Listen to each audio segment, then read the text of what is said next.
Merry Christmas and Happy New Year. Let's the celebration begins at the Chennai Silks. உன் பையன் வந்து படிக்கும்போது ஜாதகமோ எந்த விஷயமே எங்களை ஒன்றும் தடுக்கல.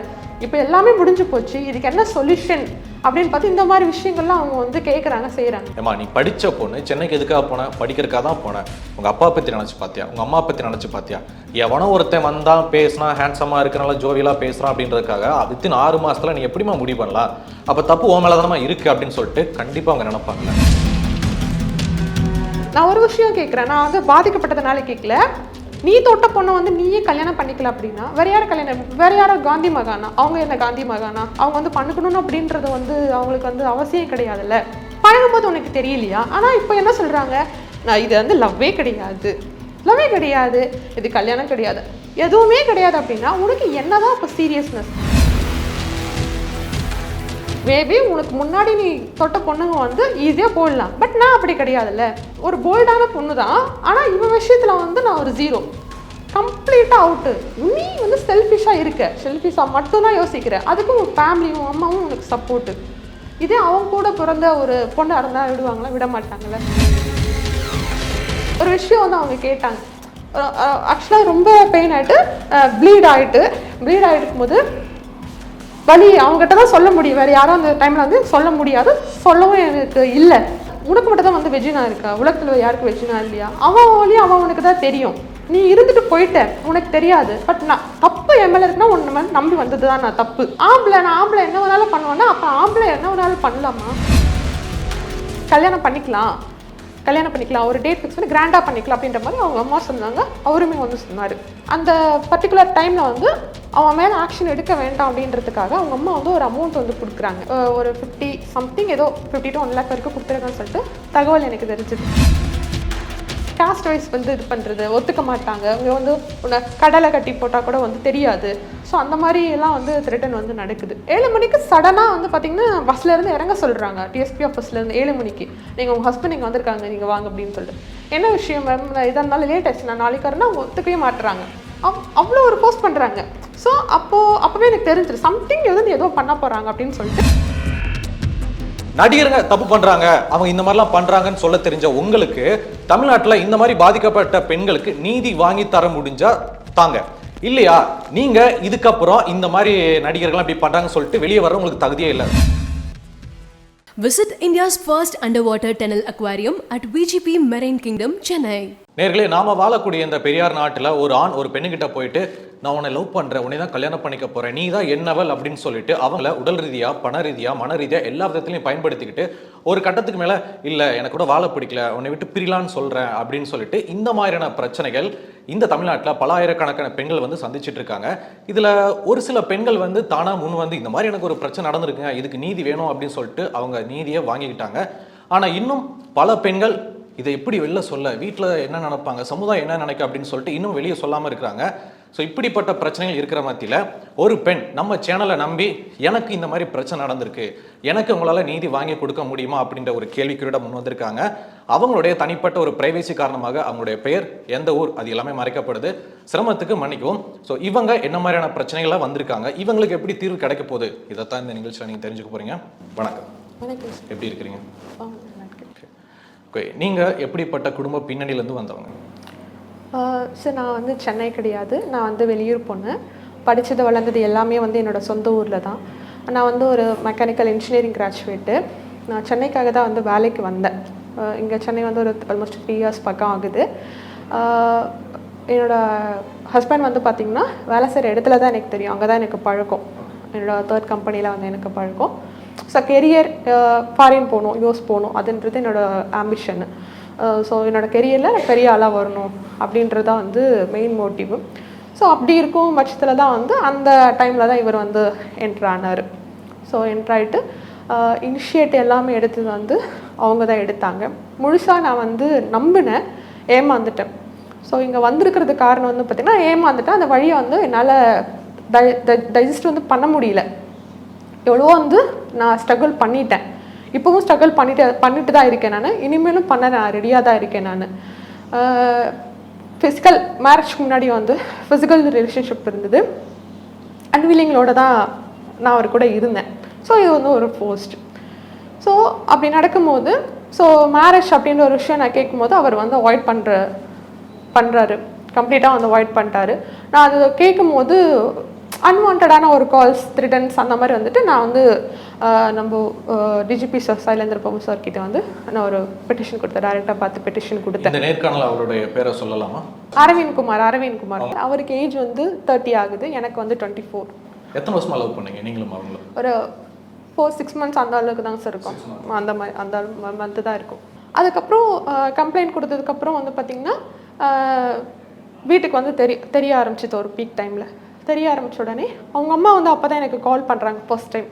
கொஞ்சம் கோவமாக பேசியிருக்காங்க, உங்கள் வீட்டில் ஒரு மாதிரி ஒரு பொண்ணாக இருந்தால் நீங்கள் வந்து விடுவீங்களா, என்ன என் பொண்ணுக்கு வந்து என்ன நீங்கள் சொல்யூஷன் தர போகிறீங்க அப்படின்னு சொல்லும்போது, தப்பு தான், எங்கள் பையனை நாங்கள் வந்து தப்பு தான், பையன் பண்ணது வந்து தப்பு தான், எங்களுக்கு தெரியவே தெரியாது, நீங்கள் வந்து டைரெக்டாக எங்ககிட்ட கேட்டிருந்துருக்கலாமே அப்படி இப்படின்னு சொல்லிட்டு பயங்கரமாக வந்து சொல்கிறாங்க.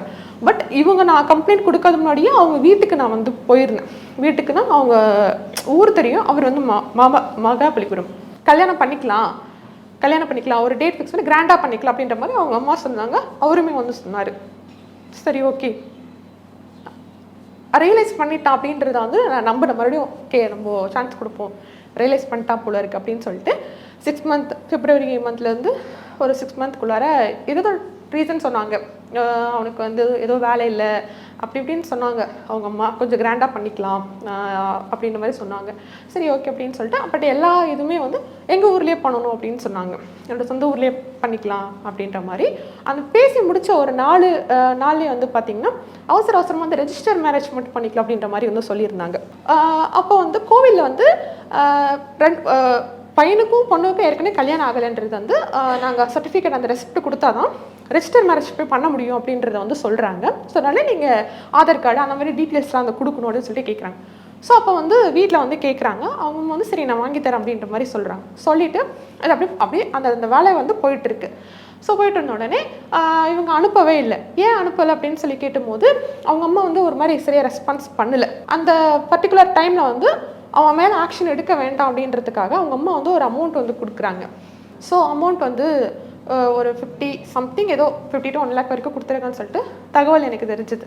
நம்மகிட்ட இது மாதிரி கொடுத்துட்டாங்க, நீங்கள் வந்து எதுவும் பண்ண முடியாதுமா அப்படின்னு சொல்லிட்டு, என்ன பண்ணணுமோ பண்ணிக்கோங்க அப்படின்னு சொல்லிட்டு ஒரு சில நல்லவங்க அந்த ஊரில் இருக்கவங்க சொன்னாங்க தகவல். அந்த ஒரு 12 o'clock June 7th marriage date fix பண்ண அதே டேட்டில் வந்து நாங்கள் காலையில் போயிட்டோம், 9 o'clock போயிட்டோம். சார் வந்து ஒரு 12 o'clock 1 o'clock 12 அந்த மாதிரி ரேஞ்சில் வராரு, பொறுமையாக அட்வொகேட்டோட வராங்க. நான் அவங்க வீட்டுக்கு எதிர்த்தாப்புலேயே வந்து ஒரு வீடு எனக்கு கிடச்சிது. பார்த்துட்டு ஹவுஸ் ஓனர் பார்த்துட்டு நான் இந்த வீட்டில் எடுத்துக்கிறேன் அப்படின்னு சொல்லிட்டு அங்கே இருக்க டிஎஸ்பி ஆஃபீஸ், மாமல்லோட டிஎஸ்பி ஆஃபீஸ் போயிட்டு நான் வந்து ஜஸ்ட் ஒரு இன்ஃபர்மேஷன் மட்டும் கொடுக்குறேன். சார் இந்த மாதிரி நான் இங்கே தான் தங்க போகிறேன் சார், எனக்கு எந்த ப்ராப்ளம்னு பார்த்துக்கோன்னு சொல்லிட்டு ஒரு செக்யூரிட்டிக்காக நான் வந்து அவங்கக்கிட்ட சொல்லிவிட்டு பேசிட்டு வந்துட்டேன். ஈவினிங் டைமில் ஹாஸ்டல் கிளம்பிட்டேன். மறுநாள் வந்து வெள்ளிக்கிழமை சரி பால் காய்ச்சலாம் அப்படின்னு சொல்லிட்டு இவர் உடனே கால் அடிக்கிறார். யாரை கேட்டு நீ வந்து இங்கே ஸ்டே பண்ணுற அப்படின்னு மாமல்லபுரத்தில் வந்து நான் ஸ்டே இருக்கக்கூடாதான். கல்யாணம் முடிஞ்சு தாலி கட்டிட்டாரு, உங்களுக்கு மருமகள் அப்படின்ற உரிமையே வந்துருச்சு. நீங்க நினைச்சா அவங்க வீட்டுக்குள்ள போயிட்டு மருமகளா இருக்கலாம்ல, ஏன் எதிர்த்தாப்புல வீடு பார்க்கணும்? அவங்க வீட்டில் அவங்க அம்மா வந்து அலோ பண்ண வீட்டுக்கு வரக்கூடாது, ஏதோ ஒரு அலோ பண்ணல அப்படின்னு சொல்லிட்டாங்க. ஒரு 7 மணி போல் இவன் மறுபடியும் டிஎஸ்பி ஆஃபீஸ்க்கு போயிட்டு அங்கேருந்து கால் பண்ணுறாங்க எனக்கு. நான் அப்போ வந்து வீடெல்லாம் பார்த்துட்டு நான் ஹாஸ்டல் கிளம்பி போயிட்டு இருக்கேன் பஸ்ஸில். 7 மணிக்கு சடனாக வந்து பார்த்தீங்கன்னா பஸ்லேருந்து இறங்க சொல்கிறாங்க டிஎஸ்பி ஆஃபீஸ்லேருந்து. 7 மணிக்கு நீங்கள் உங்கள் ஹஸ்பண்ட் இங்கே வந்திருக்காங்க, நீங்கள் வாங்க அப்படின்னு சொல்லிட்டு. என்ன விஷயம் மேம், இதாக இருந்தாலும் லேட் ஆச்சு, நான் நாளைக்கு வரேன்னா அவங்க ஒத்துக்கவே மாட்டுறாங்க. அவ்வளோ ஒரு போஸ்ட் பண்ணுறாங்க. ஸோ அப்போவே எனக்கு தெரிஞ்சிடும் சம்திங் வந்து ஏதோ பண்ண போகிறாங்க அப்படின்னு சொல்லிட்டு இமிடியேட்டாக நான் 100க்கு கால் பண்ணேன். சரி இந்த மாதிரி எனக்கு ஒரு எமர்ஜென்சி பஸ்ஸில் போயிட்டு இருக்க, டக்குன்னு நான் இறங்கிட்டேன். அவங்க சொன்னதை நம்பி நான் இறங்கிட்டு பார்த்தீங்கன்னா சுற்றி பக்கத்தில் எதுவுமே கிடையாது. அவங்க ஒரு இதில் வந்து லிஃப்ட் கேட்டு சரி நான் ஃபோன் பேசிகிட்டே இருக்கேன், பட் சம்திங் ஏதோ தப்பாக படுறதுனால டக்குன்னு மேம் கால் அடித்தேன்.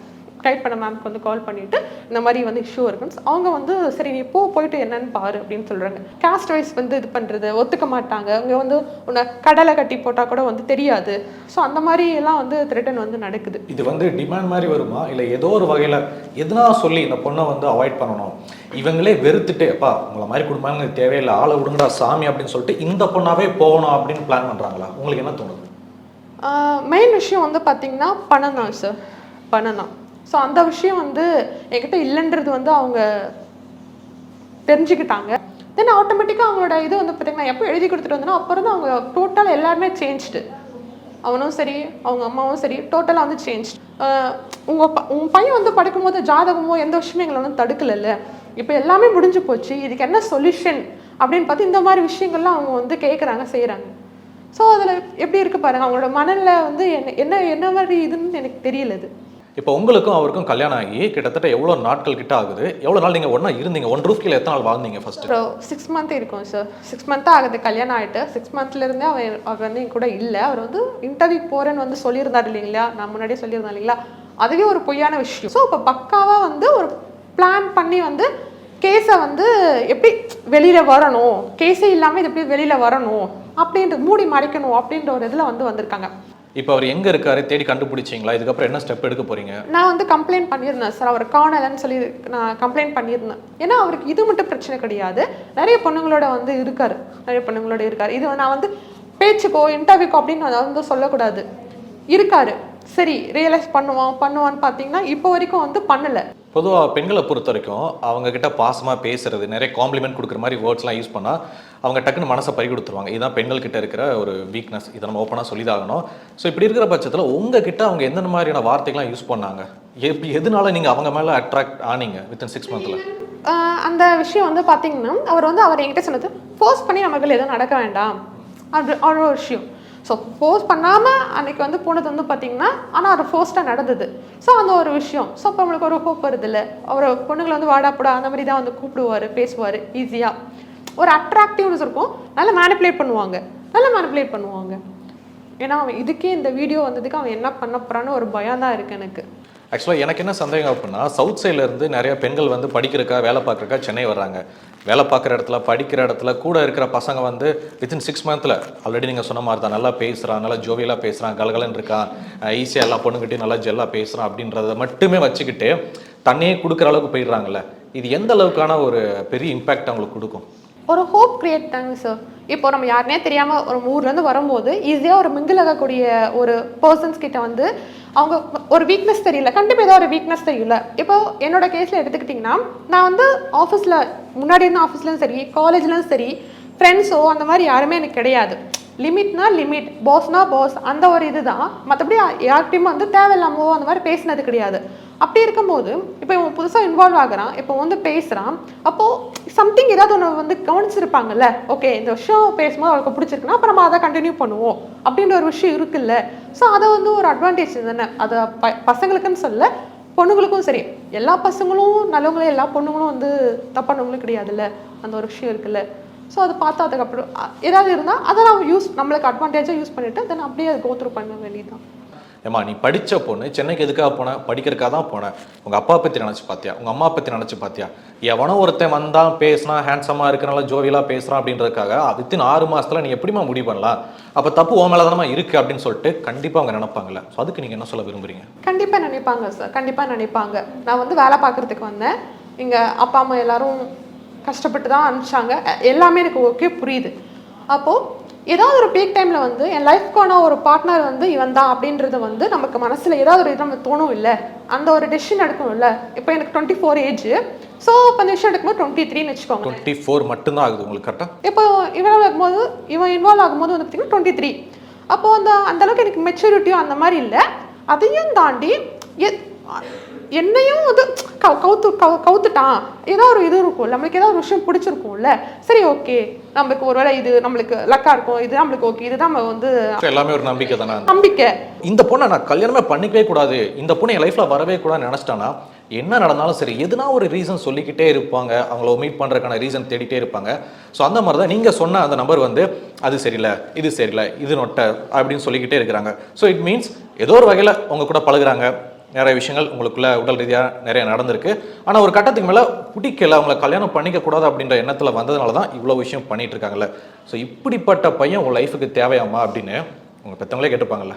ஆமாம் கேட்டாங்க சார். அதுக்கப்புறம் ஏன் இவ்வளோ தூரம் கேஸ் போட்டு இவ்வளோ தூரம் அலைஞ்சு திரிஞ்சு வாதாடிட்டு எனக்கு அவன் தான் வேணும் ஒத்த கால நிற்கிறது உங்கள் வாழ்க்கைக்கு சரியாக வருமா? நான் ஒரு விஷயம் கேட்குறேன், நான் வந்து பாதிக்கப்பட்டதுனால கேட்கல. நீ தொட்ட பொண்ணை வந்து நீயே கல்யாணம் பண்ணிக்கல அப்படின்னா வேற யாரும் காந்தி மகானா? அவங்க என்ன காந்தி மகானா? அவங்க வந்து பண்ணிக்கணும்னு அப்படின்றது வந்து அவங்களுக்கு வந்து அவசியம் கிடையாதுல்ல. ஏதாவது ஒரு குறைகள் நீ அவங்க கூட பேசுற இவங்க கூட பேசுற நீ அங்கே போற நீ இப்படி இருக்க அப்படி இருக்கு அந்த மாதிரி எதுவுமே கிடையாது. ஒரு லைஃப் ஒரு பையன் எப்படிப்பட்ட பொண்ணு வேணும், ஸோ அதுக்கான எல்லா இதுவும் என்கிட்ட இருக்கு. பழகும்போது உனக்கு தெரியலையா? ஆனால் இப்போ என்ன சொல்றாங்க, நான் இது வந்து லவ்வே கிடையாது, இது கல்யாணம் கிடையாது, எதுவுமே கிடையாது அப்படின்னா உனக்கு என்னதான் இப்போ சீரியஸ்னஸ்? பட் இப்படி வற்புறுத்தி அவங்க கூட திரும்ப சேர்ந்ததுக்கு அப்புறம் அந்த லைஃப் நல்லா இருக்குமா? உங்களை வந்து பழையபடி அன்பா செல்லாமே தங்கமேன்னு சொல்லிட்டு பொண்டாட்டி மாதிரி பார்த்துப்பாங்களா அப்படின்ற ஒரு கேள்வி உங்களுக்குள்ள வந்திருக்கும்ல? நீ வந்து நிறைய பொண்ணுங்களோட பழகுற, கடைசியில் ஒரு பொண்ணோட மட்டும் வாழ்க்கை இதுதாண்டா உன் வாழ்க்கை அப்படின்னு கொடுக்கும்போது அதை மட்டும் உனக்கு வந்து வற்புறுத்தலாகிடும். ஸோ அது ஏன் நானாக இருக்கக்கூடாது நீங்கள் நினைக்கிறீங்க? நானாக இருக்கக்கூடாது. மேபி உனக்கு முன்னாடி நீ தொட்ட பொண்ணுங்க வந்து ஈஸியாக போடலாம், பட் நான் அப்படி கிடையாதுல்ல. நான் வந்து இப்போ இது தூக்கி போட்டு எனக்கு போகிறதுக்கு வந்து பார்த்தீங்கன்னா ரொம்ப நேரம் ஆகாது. எனக்கு வந்து அடுத்துக்கிட்ட என் ஃபேமிலி இருக்காங்க, அவங்களுக்கு நான் பார்க்கணும், என் கெரியர் பார்க்கணும். ஸோ இதனால் நிறைய மன கஷ்டங்கள், நிறைய டிப்ரெஷன், நிறைய இது சூசைட் அட்டன் பண்ணியிருக்கேன். இதெல்லாம் நான் பண்ணியிருக்கேன். இது பண்ணியிருக்கும் போது வந்து ஒரு போல்டான பொண்ணு தான், ஆனால் இவன் விஷயத்தில் வந்து நான் ஒரு ஜீரோ, கம்ப்ளீட்டாக அவுட்டு. நீ வந்து செல்ஃபிஷாக மட்டும்தான் யோசிக்கிற, அதுக்கும் உன் ஃபேமிலியும் அம்மாவும் உனக்கு சப்போர்ட்டு. இதே அவங்க கூட பிறந்த ஒரு பொண்ணாக இருந்தால் விடுவாங்களா? விட மாட்டாங்கல்ல. ஒரு விஷயம் வந்து அவங்க கேட்டாங்க, ஆக்சுவலாக ரொம்ப பெயின் ஆகிட்டு ப்ளீட் ஆகிட்டு போது வலி அவங்ககிட்ட தான் சொல்ல முடியும், வேறு யாரும் அந்த டைமில் வந்து சொல்ல முடியாது, சொல்லவும் எனக்கு இல்லை. மேம் கிட்ட கூட வந்து சொல்லலை.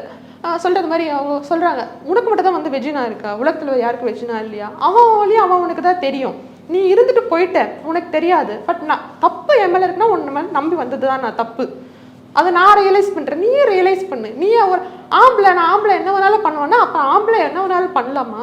அந்த மாதிரி ஒரு டாமினன்ட் இருக்கு அவன்கிட்ட. ஸோ இந்த கொஸ்டினை வந்து அவன் என்கிட்ட கேட்டதில்ல, அவன் அம்மாட்ட கேட்டிருக்கணும். ஓகே, இப்போ நீங்கள் வந்து எந்த மாதிரியான ஒரு நம்பிக்கையில் இருக்கிறீங்க கடைசியாக வந்து பார்த்தீங்கன்னா நம்பி ஏமாந்துட்டேன். மேபி அவங்க சைட்லேருந்து நீங்கள் தான் ஏமாத்தினா சொல்லலாம்ல. நான் ஏமாத்தினேன்னு சொல்ல மாட்டேன், கல்யாணமே ஆகலன்னு சார் சொல்லியிருக்காரு. நான் இப்போ எல்லாரோட மைண்ட் செட்டும் என்ன அப்படின்னா, இந்த அளவுக்கு நீ ஏமா கஷ்டப்படணும், ஏதோ நடந்து போச்சு, ஏதோ ஒரு நாய் நம்மளை கடிச்சிருச்சு அப்படின்னு நினச்சிட்டு கேஸெல்லாம் வாபஸ் வாங்கிட்டு நீ அவங்ககிட்ட வந்து பணம் கூட வாங்க வேண்டாம், அது வந்து வேற மாதிரி தொழிலாக போகும். நீ நம்பி உன்னையும் கொடுத்துருக்க, உன் காதலையும் கொடுத்துருக்க, எழுதி கொடுத்துட்டு சங்காசமே வேணாண்டா நீ எப்படியோ போ அப்படின்னு சொல்லிட்டு விட்டுட்டு உன் லைஃப்பை பாருமா. நீ வந்து படிச்சுட்டு அடுத்தபடியாக முன்னேறி அடுத்த ஜாப் போயிட்டு உனக்கு ஒரு நல்ல பையன் வருவாங்களம்மா, நீ அப்படி போ, எதுக்கு இவனை பிடிச்சி தொக்கிட்டு இருக்க அப்படின்னு சொல்லிட்டு இப்போ நிறைய தாய்மார்கள் உங்களுக்காக சப்போர்ட் பண்ணி கேட்கலாம் சார். பட் அந்த மாதிரி ஈஸியாக போயிட்டோம்னா இவன் இந்த மாதிரி பண்ணியிருக்கான்றது வந்து தப்பு வெளியே தெரியாதுல்ல. இந்த மாதிரி அவங்க அம்மாவும் தாய்மார்கள் நீங்கள் சொல்லிட்டீங்கல்ல, அவங்களும் தாய்மார் தான், ஆனால் அதே தாய்மார் தானே ஒரு தாய் தானே வந்து அவனுக்கு சப்போர்ட் பண்ணிட்டு இருக்காங்க. ஸோ நீங்கள் இப்போ என்ன சொல்ல வரீங்க அப்படின்னா, உங்களுக்குள்ளேயும் அந்த சகிப்புத்தன்மை இருக்கு, சகிச்சுட்டு போகிறது முக்கியம் இல்லை. அப்படி போயிட்டா எல்லா பெண்களும் இதே மாதிரி பண்ணிடுவாங்க, இந்த ஆண்கள் வந்து அவங்களே போயிடுவாங்க அப்படின்னு போயிடுவாங்க. இப்போ அவன் ஈஸியாக அவன் வந்து சொல்கிறான் அப்படின்னா இப்போ நிறைய அலிகேஷன்ஸ் வந்து வைக்கிறான் வெளியில், நல்லா மேனிப்புலேட் பண்ணுவான். நீங்கள் அவங்ககிட்ட ஒரு 10 நிமிஷம் உட்காந்து பேசுனீங்கன்னா வச்சுக்கோங்களேன், அப்படின்ற மாதிரி அவனால வந்தாண்டா அப்படின்ற மாதிரி ஆகிடும். ஸோ ஃபைனலாக நீங்கள் இந்த சேனலுக்கு வந்ததுக்கான நோக்கம் என்னன்றதை மறுபடியும் சொல்ல முடியுமா? ஸோ இந்த மாதிரி ஒரு இஷ்யூ இருக்குது, இந்த மாதிரி நான் பாதிக்கப்பட்டிருக்கேன், இந்த மாதிரி பர்சன்ஸும் வந்து இருக்காங்க. நான் இந்த மாதிரி நினச்சி பார்க்கல, நான் வந்து எல்லாருக்கும் ஒரு ரோல் மாடலாக நான் நிறைய ஷோஸ் பார்த்துருக்கேன் இந்த மாதிரி. பட் எனக்கே நான் வந்து ஒரு ரியாலிட்டி ஷோவில் வந்து உட்காந்துட்டு என்னோட பிரச்சனைகள் சொல்லிட்டு நான் எதிர்பார்க்கல. பிஹேவியர் எல்லாருக்கிட்டையும் சேஃபாக பழகணும், அந்த ஒரு விஷயந்தான். லைக் நம்பிட வேண்டாம் எதுவுமே அவ்வளோ சீக்கிரத்தில். நல்ல ஒரு எக்ஸாம்பிள் தான் நான் ஆக்சுவலாக சொல்லணும். பார்த்தீங்கன்னா யாருமே எந்த ஒரு சோஷியல் மீடியாவில் எந்த ஒரு ஃப்ரெண்ட் சர்க்கிள் இல்லை, யாரையும் அவ்வளோ சீக்கிரம் நம்ப மாட்டேன். அப்படி இருந்து இந்த மாதிரி விஷயத்தில் நான் கோட்டை விட்டுருக்கேன் அப்படின்றது எனக்கே அதை ரியலைஸ் ஆகுது. சிம்பு அவங்க வந்து பீப் சாங் போட்டாங்க, சமுதாயத்துக்கு சீர்கேடு, விஜய் அவங்க படத்தில் சிரட்டு அடிக்கிறாங்க, கிஸ் அடிக்கிறாங்க, இதெல்லாம் ரொம்ப ஒரு மாதிரியா இருக்குது, நாங்கள் வந்து வன்மையாக கண்டிக்கிறோம் அப்படின்னு சொல்லிட்டு மாதர் சங்கத்துலேருந்து பெண்கள் பாதுகாப்பு சங்கம் வரைக்கும் நிறையா விஷயங்களை தூக்கிட்டு வந்திருப்பீங்க. ஸோ அதெல்லாம் ஒரு ஃபேண்டசி வேர்ல்டு, அது முக்கியமே இல்லை. ஆனால் நடப்பு வாழ்க்கையில் இவங்களை மாதிரி ஏகப்பட்ட பெண்கள் பாதிப்புக்கு உள்ளாயிருக்காங்க. ஸோ உங்ககிட்ட நான் ஒரு ஓப்பனாக ஒரு சேலஞ்ச் பண்ணுறேன், இதனால எனக்கு மீடியா சார்ந்தோ இல்லை போலீஸ் ரீதியாகவோ சட்ட ரீதியாகவோ எந்த பாதிப்பு வந்தாலும் பரவாயில்ல, நடிகருங்க தப்பு பண்றாங்க, அவங்க இந்த மாதிரிலாம் பண்றாங்கன்னு சொல்ல தெரிஞ்ச உங்களுக்கு தமிழ்நாட்டில் இந்த மாதிரி பாதிக்கப்பட்ட பெண்களுக்கு நீதி வாங்கி தர முடிஞ்சா தாங்க, இல்லையா நீங்க இதுக்கப்புறம் இந்த மாதிரி நடிகர்கள் அப்படி பண்றாங்கன்னு சொல்லிட்டு வெளியே வர உங்களுக்கு தகுதியே இல்லை. ஸோ அப்படின்றத ஒரு வன்மையுடனும் ரொம்ப கோவத்துடனும் இதை நான் வந்து முறையிடுறேன். ஸோ பாதிக்கப்பட்ட இந்த பெண்ணுக்கு உரிய நீதி கிடைக்கணும். சம்பந்தப்பட்ட அதிகாரிகள், இந்த வீடியோ பார்க்குற சம்பந்தப்பட்ட அதிகாரிகள், அது காவல்துறையினராகட்டும் சட்ட வல்லுநர்களாகட்டும், ஸோ இவங்களை காண்டாக்ட் பண்ணி உரிய நீதி வாங்கி தரணும் அப்படின்றதான் அவங்களுடைய கோரிக்கை. என்னோட கோரிக்கை இந்த நிகழ்ச்சி பார்க்குற நியூஸ் கிளிட்ஸ் மக்களுடைய கோரிக்கையும் கூட. ஸோ இவ்வளோ போல்டாக இந்த நிகழ்ச்சியில் வந்து உங்களுடைய பிரச்சனையை வெளியே சொன்னதுக்கு ரொம்ப ரொம்ப நன்றிமா. Merry Christmas and Happy New Year. Let's the celebration begins at the Chennai Silks. Visit India's first underwater tunnel aquarium at VGP Marine Kingdom, Chennai.